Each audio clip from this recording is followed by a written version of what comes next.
about 85% of us are what's called the exhausted majority, and it's only about 6 or 7% of the extreme right, as you would think of it, or 7 or 8% of the extreme left, as we would think of it, that are extremes in a more objective sense, a more scientific sense, as they quantified it. So you're right that there's a good chunk of us that are, not to say that we're in the middle, but we can sit down at Thanksgiving dinner, and then accounting for Uncle Stan at Thanksgiving, who's coming in with the whatever hat, It's and coming in hot. he's coming in hot, even Uncle Stan.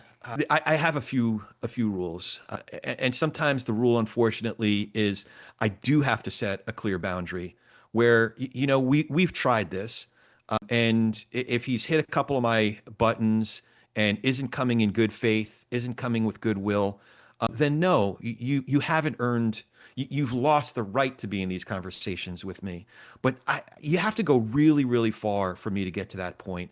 As long as I've been having these types of conversations, I can still count on one hand how many times I've had to discontinue a conversation and even discontinue friendships. And usually that's when it goes so far. I come from a Jewish background, so it usually has to do with when I realize that somebody crossed the line when it comes to anti-Semitism, for example. That was one instance.